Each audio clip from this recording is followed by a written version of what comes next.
Sometimes uma uzophika nezinye izinto eziqhamuka nabanye abantu eceleni uyalibala kakhulu yabo. Ulibalisa kwakhe lo muntu osuke ecabanga lezo zinto. Impilo wafithi ifuna uzazi ukuthi ufunani yabo. Nanoma kuthiwa yiliphi isiphi skill onaso out there, ibhola, umculo, acting, whatever, lona ungamnaka umunye umuntu because ungathola ukuthi la ukhona akathanda ukuthi ube khona but uzopretenda as if yonke into right kanti lonto iyona into eyinkinga kakhulu ekulimaza kakhulu ukuthi like physically and nangokamoya yabona if izinto sizenza ngongekho kuyiqiniso ayiphumeleli mfethu ayiphumeleli. Yeah, I got dreams. Yeah, I got dreams. Yeah, I got dreams. Let me do me now. Let me do me.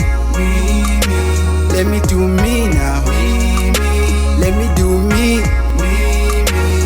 I got dreams. Yeah, I got big dreams. I don't sleep. Cause nothing really comes cheap. Sanibonani babukele emakhaya sengiphinde ngabuya futhi with another episode of Ngcolosi.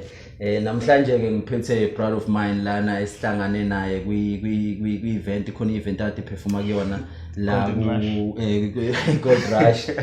So sathi nje ayasihlangane bethu and do this podcast. So nje ulana igama lakhe stage name sakho Ngcolosi kodwa without wasting any time nje ngizolinika yena yabo as introduce kodwa firstly I would like to say ukuthi click on the subscribe button yabo subscribe, make sure ukuthi you subscribe and click the notification button for more content because iningi okuzayo vele nawo popile nawo yazi. So back to you my brother, unjani mfowethu? Hayi kuhle mkhulu. Yeah kuhle mfethu. Sacela nje mfethu ukuyichaze mfethu ukuze abantu bakwazi ukuthi wena ubani. Ngcolosi igama lakhe kahle usithabiswa kaBhengu. So leli gama lithi Ngcolosi iqhamuka it's a clan name kahle. Iqhamuka isithakazelo. Mfana ukhulela emakhaya endaweni yaseNdwedwe eMatata. Mfana uthanda music. Nazo zonke into right egcina zi right. Okay. Ngoba vele kwinawubhopile mfethu what we do kwinawubhopile yabo sihleso so ufuna nje ukubuyela iqaleni mfethu yabo from the beginning because I do believe ukuthi ama creative kahle uthola ukuthi kuba creative kwethu kwaqala even before we even realize kwathini ukuthi okay iprocess isiqalile. So nje ngifuna ukungitshele ngakho nje mfethu ukukhulela endoda how it was mfethu ukukhulela endoda nje ukhule kanjani background yakhe ibinjani khona. Angeke ngize ngiblame kakhulu indawo yabo. Because indawo ihlezi khona ihlezi ifaka ikhipha yabo. So ngeke ngiblame indawo sengablame umuntu weMalta blame. Anyway indawo yaseNdwedwe indawo eright indawo epholile enabantu aba right nenhlonipho nje kakhulu. Nje la ngikhulele khona endaweni yaseNkangala nje khule umuntu simazi sifundisa inhlonipho nje ingekho ukuthi khona umuntu efanele ummeke umbukele phansi yabo. So umuntu wakhula naleso story ke leso ke yabo nje ukufundiseka nokufuna ukwazi into engcono yabo. Benibanga mhlawumbe ekhaya lami sibaningi but ke kube yimina kuphela umuntu okwazi ukuthi ahlale nesalukwazi abo akade isalukwazi ekhaya yabo. So nje ngina ama brothers almost 5 or 6 nama sisters nje but ke I was the only one okufanele ahlale emakhaya kade ugogo nabo bona bahlala emalokishini. So nje nakho ukuhlala nogogo kube ne-impact right kakhulu empilweni yami yabo. Ufundisa ukubekezela nje nezinto eziningi ezingangenza ngibe umuntu kusasa yabo. So nje when did you first had the interaction with music la uqale nje khona to do izinto creative because but music creativity mfethu ngephi la ube conscious khona ukuthi okay ke manje ke na I'm doing this yabo or I'm doing this more ukuthi wawungakaqali ukuthi ukwenze. Basically music into endala yabo into ngathi it runs from the family because I once had this uncle ayicula kakhulu yabo but ke isiyadlula emhlabeni but I think yangishiyana leso sinkwa leso ukuthi no music uyaphilisa and uyakwazi ukwakha umunye umuntu. So into endala ngisafunda isikole. Wayicula muphi music yana? Wayithanda kakhulu igospel mfethu. Wayithanda kakhulu igospel. Enephimbo right. So nami I think nami nga inherit again. Ngathatha ngafaka kimi.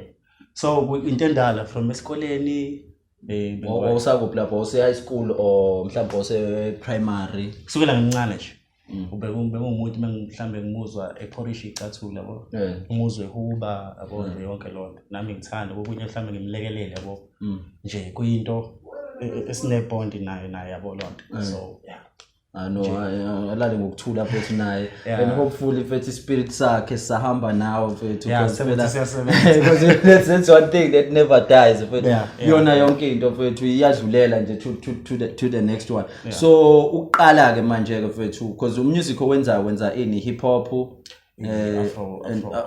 afro pop uqale nini ke khona ke ukuthi ke nje yo ukinherita lo music lo hip hop ne afro pop kahle kahle ngiqale last year angifuna uqamba manga ngithini so abantu abakwazi usibakwazi ukungifaka bona lo music ngabonga kakhulu uDuo Dai umjita nje osebenza kakhulu ukuthi angikhandle ukuthi no bro ungayenza lento because ngifika ngithi ngikwazi ucula igospel mina bro yabona mawuze ngithatha ungifaka esontweni hayi singacula ke hayi no bro une potential eningi ivocal yakho ingasebenza yonke indawo so awuzama so ngenhlanhla ke ngazama kwakhona abakuthandayo ke so that's why nami ngaqala ngakhuluma uthando ukuthi no ngayenza lento okay so nje before last year u perform gospel all the way actually nayo ngathi uthi gospel like bengumuntu ohleli wethu angifuna ukama bengumuntu ohleli but gospel into ebengiyenza back then yabo nanokuthini ke mhlambe ke if kukhona icawa somewhere there ngafika khona I'll do something yabo lonto so nje kodwa nje 2019 2018 back then nje bese ngumuntu obesahlushwa namatohe yabo lonto so music ngibuya ngithe so ukuthi ukuze ngikwazi ukuhlangana ngifike la ngikhona right now ukuthi nabo abafethi bangibone sasukwenye funeral just ulo sofihla one of the brothers from elokushini yabo because ngisanda kufika kwakumfethu engathini ngafikela kuyena ngifika so wangisiza ngithuthi impahla yonke lonto so sazwana but wangalasta isikhathi eside so ngamshayela ingoma nje so babezwa abantu say no lo mjito une voice so that's why ngihlangana nabafethu elokushini no kunama out vele enza music yabo so vele elokushini iphila vele music asithi hayi no ngizozama ngoba nami phela nguzwile mfethu music wakho ngithe uma nguzwa wangithinta nami yabo because I do believe ukuthi music kahle that's the only thing that we want from music mfethu ukuthi ukwazi to relate your own story kodwa ngibe ngingakazi ngihlangane nawe yabo sebesihlangana for the first time so yinje inspire nje mfethu ama lyrics mfethu of your song or music wakho yinje mhlawumbe it plays a huge role kuyona so ngingathini impilo mfethu impilo engisurroundile nempilo ebingisurroundile before okuningi eqhamuka lapho nje mfethu ne life ike khona ke nje kuthina sonke nezifiso esinazo ngempilo so mhlambe khona umunye umuntu engathi mangikhuluma njengoba ukhuluma nje mhlambe khona okuzwakalayo ngekhiphayo so it's all about nje impilo esiphilayo nokuthi what can we do ukuze kube ngcono kusasa yabo lonto okay so njengamanje uhlala kuphi nendawo njengamanje ngiselindelani abaningi bathi sentuzuma D but ngiselindelani Thokoza ngokwesigodi ngokwekhathi isekhaya noma mhlawumbe uqashile khona isekhaya ngizothi isekhaya okay I'm living there with my mom nabashana bami sister yabo so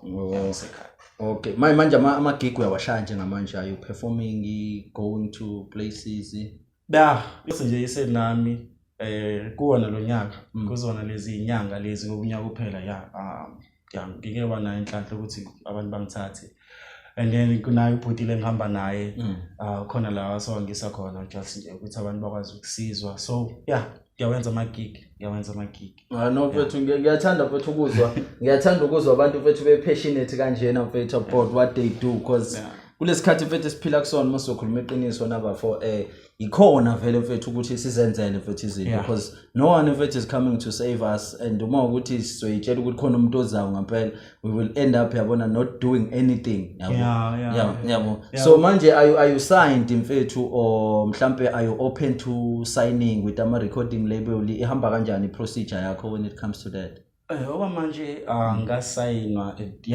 phela siyafuna abantu bazosicathulisa ngalondlela nangalondlela but so far manje ngisayisebenza nami because uba ngisho ukuthi unyaka wami wesibili lo ngikule industry nje music so nami ngicabanga ukuthi ngisadinga ukuyigrooma ngenze kangcono kakhulu but yeah I'm looking forward ukuthi out there if there is someone kodwa I'm hopefully ke ukuthi mfethu ungathola abantu abazodlala ngawo because phela ama recording label mfethu adla ama artists these days yabona and it's not only here mfethu in South Africa kahle yabo singayithatha nje siyibona sengazuthi even overseas mfethu everywhere ngesomthetho iagenda vele that we pushing manje ikhona vele mfethu to be independent because uma independent you control your content yabo uyabhalelwa ngisho ukubhalelwa kwamanye ama recording label and uthola ukuthi lapha iyaphuma itouch yakho yabo and music understand the business side of music mina that's my wish mina for many artists because uthola ukuthi wena iprocess mhlawumbe ungayibona ngathi izobancane manje yabo noma izohamba kancane kodwa in the long run yabo umuntu osayiniwe yena uzoba on top mhlawumbe for 4 years or 5 years kodwa uma ikwaqala wacabana ne recording label yakhe ubuyela back to square one yabo la uqale khona nawe khona phansi yabo so nje usungenile ke kwi-industry fethu kuwona music imaphi mhlawumbe nje ama challenges fethu obhekane nawo and udlule kanjani kuwona lawo ama challenges ama challenges maningi mfethu from edladleni mfethu abona mawuzophusha isipani yabo abantu bethi manje umosha imali yabo asinalutho kanje yabo kuvele kuphandwa yabo lona so nje money wise mfethu music yakhahlazana mfethu ngoba phela usukufuna nawe ukuthi abantu bezwe into engcono yabo nje mfethu ungalali mfethu uhamba ufuna mfethu isinko ongasinikeza abantu yabo just ukuba creative yabo lonto nokuzama uhamba ufuna mfethu umuntu ozokwenzela into right yabo because khona njengoba uchaza ukuthi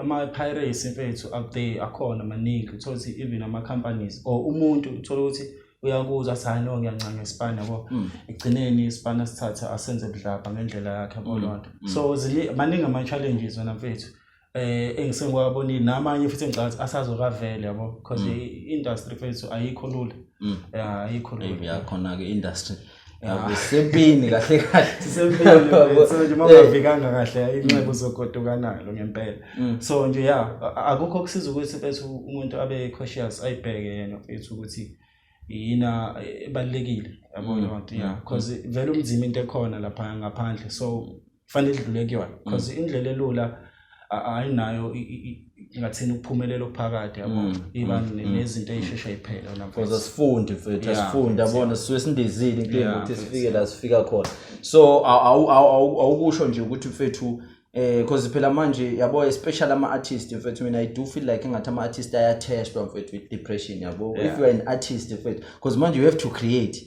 yabo you are not following kulula uma ukuthi uvela ubuka vele into esiyenziwe umuntu yabo noma ulalela into esiyenziwe umuntu we face a lot of depression mfethu kule industry wena we overcome kanjani mfethu depression yakho mfethu and always stay positive ubhale nalo music obhalayo and have this outlook nje mfethu empilo ukuthi sakuningo sakubhekile sometimes yabo mazophika nezinye izinto eziqhamuka nabanye abantu eceleni uyalibala kakhulu yabo ulibalisa kwakhe lo muntu osuke ecabanga lezo zinto impilo wafethu ifuna uzazi ukuthi ufunani yabo nanoma kuthiwa iliphi isiphi skill onaso out there ibhola umculo acting whatever lona ungamnaka umunye umuntu because ungathola ukuthi la ukhona akathanda ukuthi ube khona but uzopretenda as if yonke into right kanti lonto iyona into eyinkinga kakhulu ekulimaza kakhulu ukuthi like physically and nangokamoya yabona if izinto sizenza ngongekho kuyiqiniso ayiphumeleli mfethu ayiphumeleli so nje cha kuhle mfethu ukuzwa leyo nto asike sibuyele nje mhlambe kuyona ke ukhula beside umalume wakho yabo who was also your role model nje mfethu growing up and who also inspires you mhlambe even today when it comes to music beside umalume wami ngathini from around indawo engikhulela kuyona bemakuningi kakhulu ama musician yabo so bani kodwa ke okwamanje ngingancoma kakhulu koSjava yabo banginspire kakhulu Anzo music ngoba nje these new artists nje mfethu ngathini ngathi si related ngaleyo ndlela nakhona environment mfethu yabo kwayiyona inginspire mfethu because ngathini uma utshalile endaweni evundile uyakwazi ukuthola isithelo engathini right mfethu yeah so na indawo ngasho ukuthi indawo engikhulele kuyona ngongabi nazo lezi zinto eziningi esezikhona njengamanje yabo yeah kungakhile nami ngakwazi ukubona impilo la ikhanya ngakhona yabo yeah and mfethu labantu babalayo mfethu ngempela no music abawubhalayo uyahila mfethu yes because phela iyona into ebalekile we need that authenticity manje kuona music yabo mawubheka even kwayona industry yethu manje seyiqala ungatrend kakhulu into ebhedayo because itrenda kancane uma ufuna ngempela ukushaya music ngempela timeless mfethu you must make sure ukuthi awuqheli kakhulu kubantu music wakho yabo you speak kakhulu ngalezi zinto mfethu othola ukuthi babhekana nazo and ba understand futhi nabo because wonke umuntu is trying to heal kahle inside yabo we are all mfethu trying to heal so oba nje mfethu ongathanda mhlawumbe ukuzibona usebenza nabo kuyona nje mhlawumbe siqale nje khona la eThekwini because mina mfethu am pro Durban yabona ngifuna siqale sikhulisa iThekwini kuyona yonke into yabo before siyilapha eGoli la eThekwini nje mhlawumbe uba nje mfethu ungathanda ukuzibona mhlawumbe usebenza nabo la eThekwini Nkosi yami angazi kodwa singayimlazi sombheka music yabo music colleague yeah ngiyawuthanda music wakhe ngiyawuthanda kakhulu also a fan yeah I think ikhona into esingayenza naye mhlambe engconeke yabo umalumezi uzakwe yeah I think umndeni wakhe nje wonke yabo kukhona mhlambe nakhona because naye is inspiring kakhulu yabo just ukukhuluma ke nami because kahle la ngisafuna ukuba muhle nami ku hip hop yabo let's ngisafuna ukuthi ngizama ukuzenza ukuthi izinto ezinhle so I would like ukuthi naye just uku-inherit nje kuyena kancane kodwa amaphupho vele mina mfethu ngiyakholelwa ukuthi niwona vele that comes true yabo uma ukuthi you don't dream mfethu awuvuni lutho because sivuna ngakho vele ukuphupha yonke into that we see mfethu kwakuyimicabango yabantu everything that we listen kwakuyimicabango yabantu and they made it come true yabo so nje ikhona mhlawumbe iproject osebenza kuyo njengamanje noma mhlawumbe ke wayikhipha ngingathini njengoba ngisanda kufika nje ngingathini khona iproject engiphekwayo ama single ngicabanga ukuthi ayi4 manje ngisasebenza phekwawo I think by next year ngicabanga yonke into izobe si right singwakhipha nje siwathole yonke indawo okay akhona kodwa music ovela ukhona ku YouTube already or ngisazama ukupusha ukupusha because khona i-track ekhona ngasebenza khona ne-emoji Rand ngasebenza nomgezi it's a single track yeah ikhuluma ngani nje mhlawumbe yona leyo track it's all about love uthando yeah we need a lot of that we need a lot of that my brother yeah we all need love bro that's why because uthando it always makes sense always makes sense uthando and nakwa wena futhi you also connect with the music kakhulu when it comes to that yabo and then ngenza another track omdala with the Black Bull yena lo bhuti engihamba naye it's awesome track imnandi nje ikhona la ku YouTube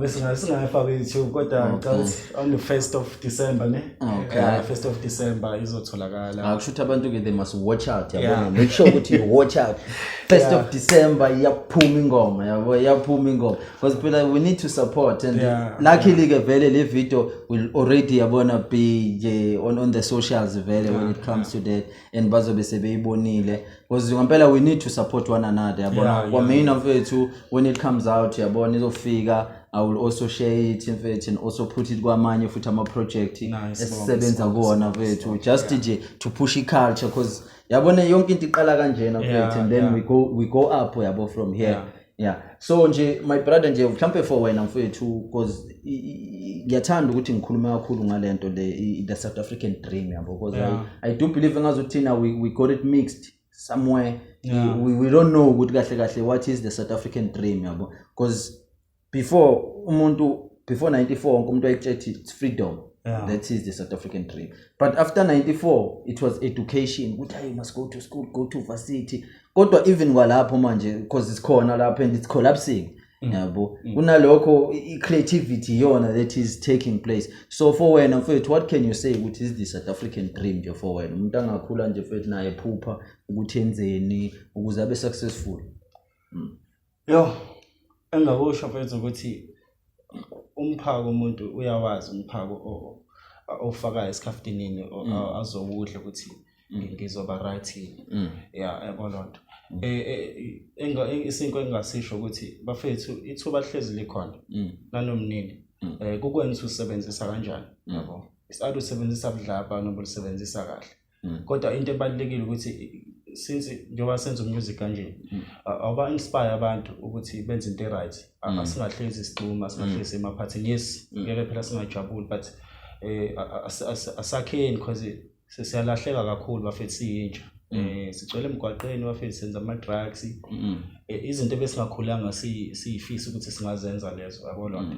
So I think i-dream yasemzansi njenganawo ukuthi asifocuseni ekulungiseni lezi zinto ezincane lezi because masika lezi ezincane elapha mwethu lezi eziphezulu ngesikwazi ukuyilungisa. Umuntu akafunde ukuzazi ukuthi kubalekile ukuthi ukhona emhlabeni yabo, kubalekile ukuthi uyaphila. So kona kunzima ukulandela umuntu umfundise ngempilo ebeyibona but nje bafethu ukubambisana nokuhloniphana nje nokuyihlonipha wena umuntu. I think ngenza umkhulu umehluko. No, those are wise ways, my brother. Those are wise ways, mfethu, and abantu they need mfethu to hear these things yabo, because I do feel like mina ba give up more yabo. It's easy to give up because wonke umuntu akakusoli when you give up yabo, because abantu abaningi vele yabo it's our wenza yabo. Kodwa nje we need a whole of this mfethu. Nje abantu bangakuthola kuphi ke mfethu nje mhlambe kuma social network abafuna ukufollow mfethu?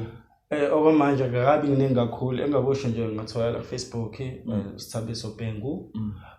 Uyangithola on WhatsApp mhlambe ngashiya inamba yami. Ngishiya na inamba mfethu which is 067 970 9817. Atholakala khona lapho. Sithabiso Bhengu nakhona. I'm sure ukuthi abantu abafuna uma ukuthi nje ufuna ukumbooka in your event, just make sure ukuthi you hit him up and nikhulume nizokhulumisana ngakho yabo.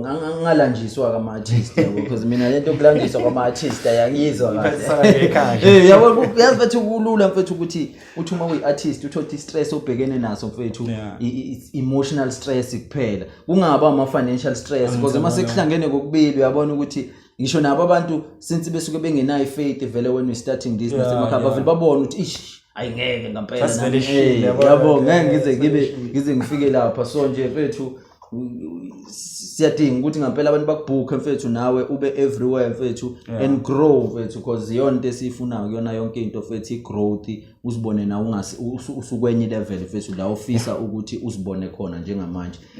Yabona nje sesizovala ke nje my brother, mhlambe ungam-advise uthini mfethu nje umuntu osemakhaya manje mhlawumbe ungakazazi mfethu ukuthi yini answempu kuyona, noma nje usafuna nje ukuzithola mfethu azithola italent lakhe, yini nje mhlawumbe ungamtshela yona nje mfethu ukuthi akayenze njengamanje?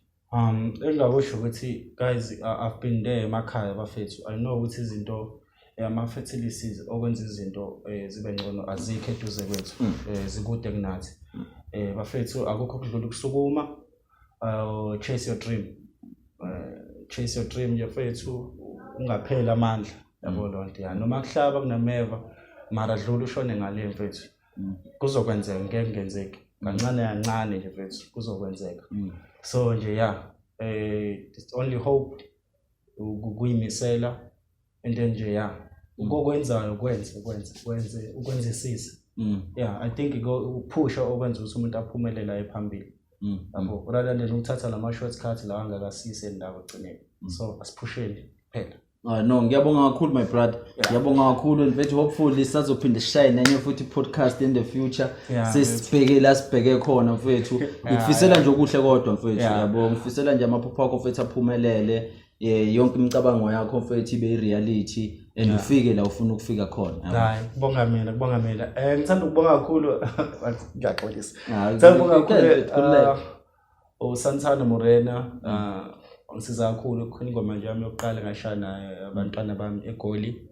ngashaya naye wangisiza kakhulu ngisibhaka kakhulu ukuthi ngikwazi ukuqeda leya ngoma nje from i-beat yonke into sasebenza kwamnandi phinde ngibonge uDo or Die inspiration nje ukuthi music ngingawenza ngila ngikhona ngoba khona into ayifakile Blackpool wafethu ukuthembela kumina danke ngiyabonga kakhulu ngibonga umndeni wami ngibonga uLindo yena odedela ama beats ke odedela ama beats producer wenza enye into wenza manga kakhulu sengathi nje abafethu bonke esibambisene nabo bengaphela amandla siqhubeke senze into engcono bafethu bayastinga out there bafethu ukuthi senze into engcono sibanika ithemba ukuthi kusangaphileka danke ngiyabonga ngiyabonga mina mfowethu kubonga mina ngiyathemba ukuthi you got inspired from italk engibe nayo lana noNgcolosi yabo because vele iyona phela into esiyifunayo le ngenzeka nawe ukuthi uhleli uyazingabaza la ukhona uzizwa sengazuthi ayakuhlangani kanti kuyahlangana yabona kuyahlangana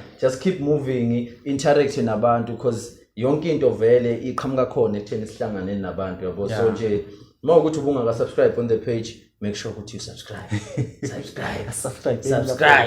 yabo subscribe mfethu kuze kukhulwe kahle yabona we're trying to grow the community lumkile izinyanga signing out ngiyabonga siyabonga bafethu umuntu wephezulu